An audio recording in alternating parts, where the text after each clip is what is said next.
ভাই আমার বাসায় কিছু মানুষ আক্রমণ করেছে, তারা নিজেদেরকে পুলিশ পরিচয় দিচ্ছে। আমি বলেছি যে আমি থানায় এসে কথা বলবো, তারা কিন্তু আমার কথাটা শুনছে না। আমার বাবা মা যেখানে যে আছেন, আমি প্রস্তুত না, আমি ঠিকভাবে জামা কাপড় পরা না, ঠিক আছে? If something happens to me, ambassador Isa is responsible for this.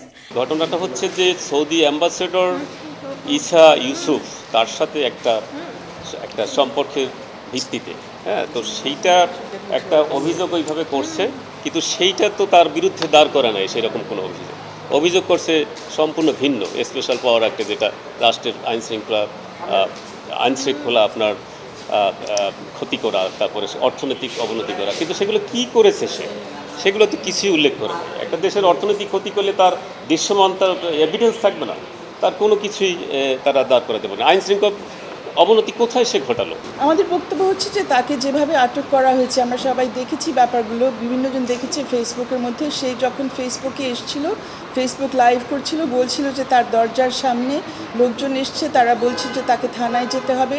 সে নিজেই বারবার বলছে যে সে থানায় নিজের থেকে চলে যাবে, তারপরেও তার দরজাটা ভেঙে ফেলা হয় এবং সেখান থেকে তাকে জোর করে নিয়ে নেওয়া হয়, এবং শুধু তাকে না, তার মোবাইল, তার ল্যাপটপ, এগুলোর সাথে নেওয়া হয়।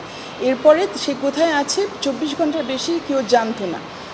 তার পক্ষে অনেক প্রশ্ন তুলেছে। ডিবি অফিসে যাওয়া হয়েছে, বিভিন্ন নারীবাদী সংগঠক যারা আছে তারা ডিবি অফিসে গেছেন, থানায় গেছে, তাদের কাছে কোনো ধরনের তথ্য দেওয়া হয়নি।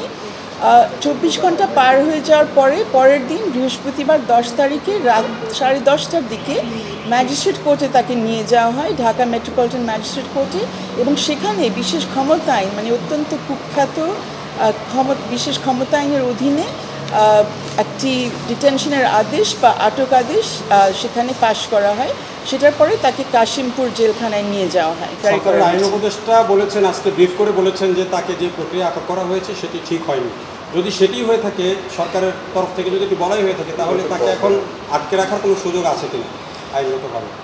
অন্তত এই আদেশটা যদি ঠিক মতো না হয়ে থাকে, তাহলে আশা করছি যেটা বাতিল হবে এবং তাকে মুক্তি দেওয়া হবে। এখন সঠিক প্রক্রিয়ায় হয়নি, সেটা কি, মানে যেভাবে তাকে তুলে নেওয়া হয়েছে এবং যেভাবে আটক আদেশ দেওয়া হয়েছে, দুইটাই তো ভুল প্রক্রিয়া।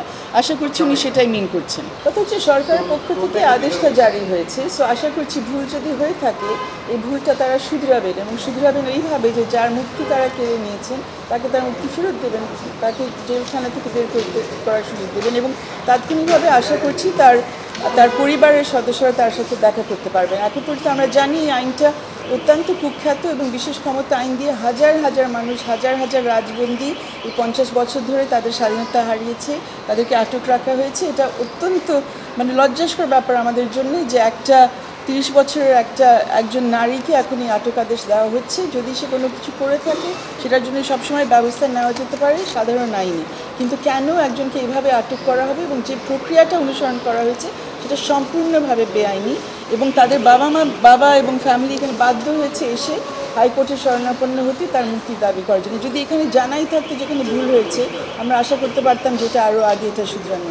হাইকোর্ট আজকে রুল জারি করে, এবং রুলের মধ্যে তারা দুটো বিষয় নিয়ে আসেন, যে কেন তাকে যেভাবে আটক করা হয়েছে, পুরো আটক প্রক্রিয়া, তাকে তার ঘর থেকে ওয়ারেন্ট ছাড়া নিয়ে নেওয়া, তাকে কোনো কারণ না দেখানো যে কেন তাকে নেওয়া হচ্ছে, তাকে ডিবি অফিসে আটক রাখা 24 ঘন্টার বেশি, কোনো আইনজ্ঞের সাথে পরামর্শ করার সুযোগ না দেওয়া, এই পুরো প্রক্রিয়াটাকে কেন অসাংবিধানিক এবং মৌলিক অধিকার পরিপন্থী ঘোষণা করা হবে না, এবং দ্বিতীয়ত কেন যে ডিটেনশন অর্ডার দেওয়া হয়েছে তাকে বিশেষ ক্ষমতা আইনের অধীনে, সেটাও কি কেন আইন বহির্ভূত ঘোষণা করা হবে না, এই মর্মে হাইকোর্ট আজকে রুল জারি করেছে।